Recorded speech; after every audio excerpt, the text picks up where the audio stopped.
It will be official when the final BCS standings come out, two of the great traditions in the history of the sport, Notre Dame and Alabama for the BCS championship. Counselor May is bringing the case that it's an absolute lock. Alabama will go back-to-back and win its third championship in 4 years.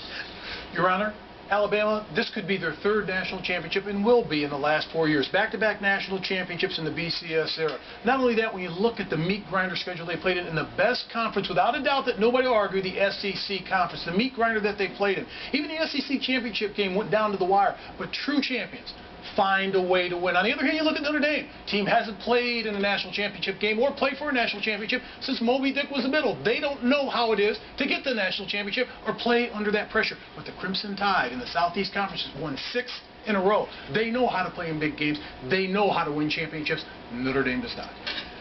Your Honor, it's better to keep your mouth shut and let people think you're an idiot than to open it and leave no doubt.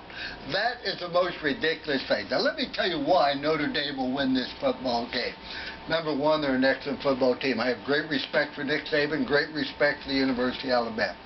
But Notre Dame's a very complete football team. They run the ball very well. Theo Riddick, Sierra Woods. They have an excellent quarterback who's a mobile quarterback who can run and play action, which gives Alabama some problems.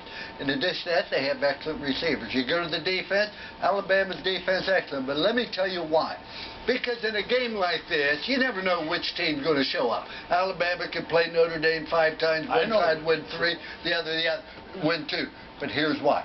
Because there's something special about Notre Dame, and when they hear everything about the SEC, in the USA Today, there was an article that said, well, Notre Dame, what are you going to do about it? The SEC always dominates. You hear that, and there's something special about Notre Dame. I've been there, the spirit, the togetherness, and let's also understand this. There's no academics. They're going to have all kinds of time. They're going to be able to study the film. They're going to be totally prepared. It's new for them. It's exciting. Alabama, what they've done is nothing short of amazing. But not this year, Your Honor. All right. Your Honor, I've got last very quickly. A proven commodity in the SEC, a proven team in the Alabama Crimson Tide. He can go by all the feelings and all the thoughts. I'm giving you facts. Okay, I'm ready. That's the same guy wore the leprechaun uniform, I might add, because of some idiot comment he made. Okay, I'd like that stricken from the record. That's 2 times you've referred to your esteemed co-counselor as an idiot, or not really co-counselor. No, I know you do, but he also took a little subtle jab, Moby Dick in a minute at your last championship. I will strike that from the record as well.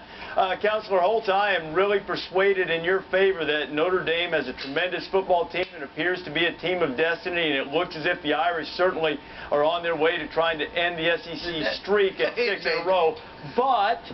But then I start looking at the other side of the coin, and I start thinking about the way Alabama has big game experience and so much talent on defense and an emerging running game that nobody's been able to stop. And you graduated from Alabama. But the most important, that should be stricken from the record too.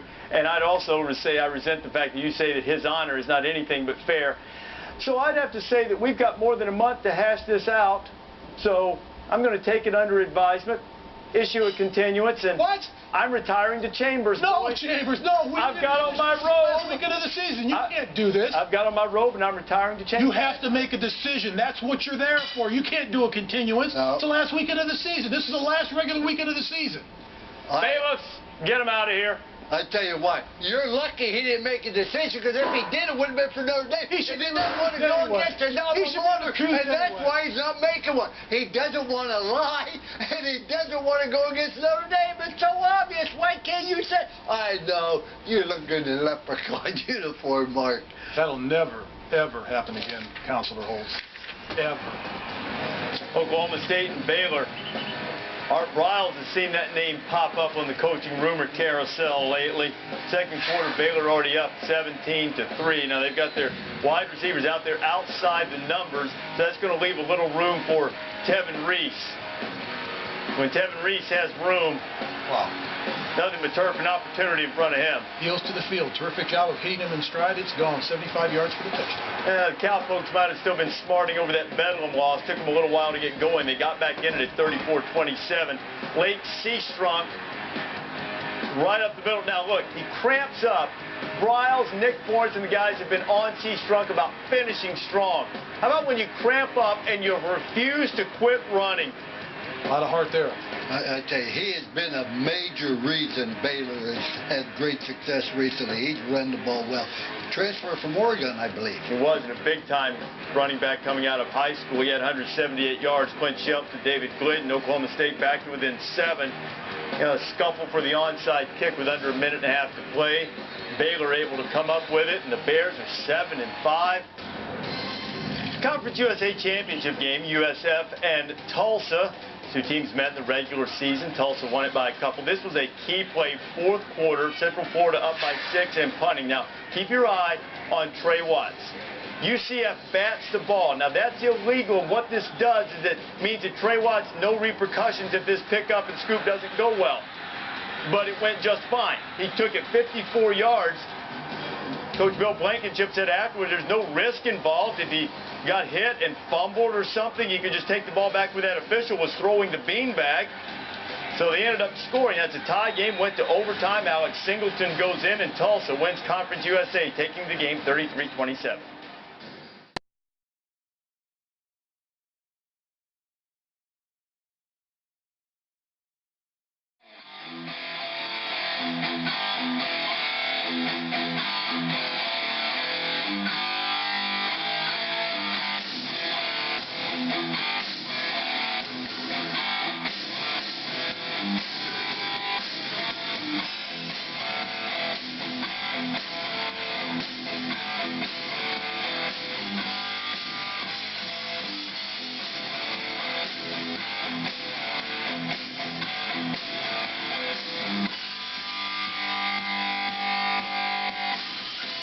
Boom to the hay, all you sports fans out there in the Tubosphere.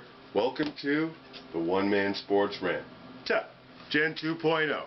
I am your host, Will, the alternative ESPN, and every other network that we cover, Sports Thrill, specializing in college football and basketball and all of the other sporting events in their singular nature, such as they may occur.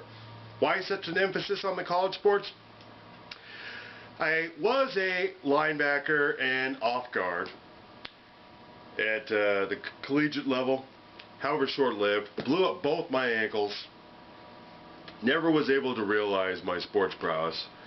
Walked on in both events, but I was a non-traditional student, so I sort of screwed up high school, got my act together, got my butt back into college, and so I had to go that route. And I still suffer from those ankles. But the point is, I did not utilize my, stay in school, by the way, high school-wise, sports abilities to the best of their abilities, because street ball wise, you know, I got a reputation still back where I was playing. So I'm not a spring chicken, but I'm not you know, going through a midlife crisis either. It's the best of both, the maturity with still the physical ability and speed to understand it all, I guess. All right, so you heard from Accept, the original balls to the wall. It's going to be able to lead into for the rest of college football. By the way, this is the shorty version. This is the post-review show. As introduced by our Pi Kappa Alpha House Sweethearts, U of U chapter, Alpha Tau, giving you props. All right, so what do I mean by all this? You know, if you saw on the timestamp this video being 10 to 11 minutes thereabouts, this is the post-review show, which is what I mean by those graphics that I included. Much like when you go to a live theater, stage, show, and it's kind of sucking, people with class, you don't walk out on it until intermission. So, I understand if I'm talking to only 2 or 5 people, because this show may not be your cup of tea, but it is the post-review. You already saw all the clips, you know, to the sporting event that we were discussing about, and I'm not going to get into it more specifically, because again, this is the baseline show, and I'll get into the legalities as to why that is in a moment. I did used to run a law firm, so to those of you still listening, stick around because you'll learn something about the particulars of YouTube. But for the shows, you know, 15 minutes or longer, it's a totally different intro than what I'm doing right now. All right. So why bother doing a show, you may ask? Because the ship has sailed, in the sense of just trying to piggyback on somebody else's network and going beyond the 5 to 7 minute mark and just trying to put that up as not necessarily your own, but obviously from somebody else. You try to give them credit on YouTube. I'm sure you may have seen this several times, your longer clips, say like beyond the 4-minute mark, where all they're showing is like the channel immediately. No, that does not cover the legalities of it. What are the legalities I'm discussing?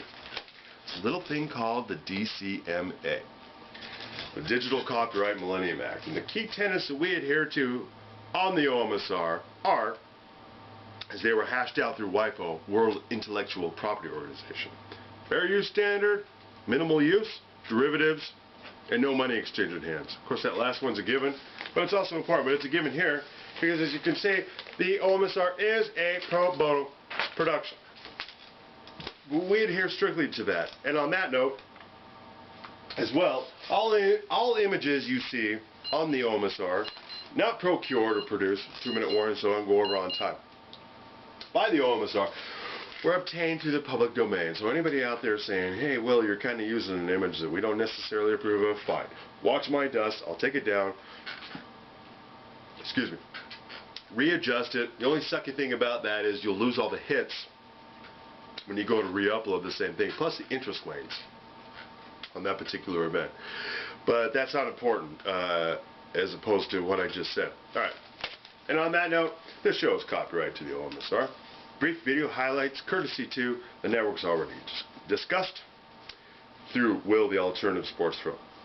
The OMSR does not own these video highlights, but does own all the other original content and the overall concept herein, thereof, therefore, most rights reserved.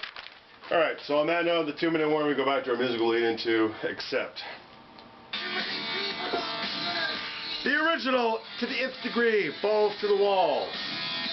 Perfect theme music for closing out college football. You got to play balls to the wall to get a winning record, to get to a better bowl, or BCS consideration. All right, so pay attention to the end graphic at the end of the show. VAC chart from the state of California DMV. They will throw the book at you. Worst state in the union, or best, toughest, whatever you want to call it. You get a DUI. You can pause it, freeze frame it, see X amount of drinks, your body type, no X amount of activity. All right, thanks for watching. Later days, and only a few more college football plays.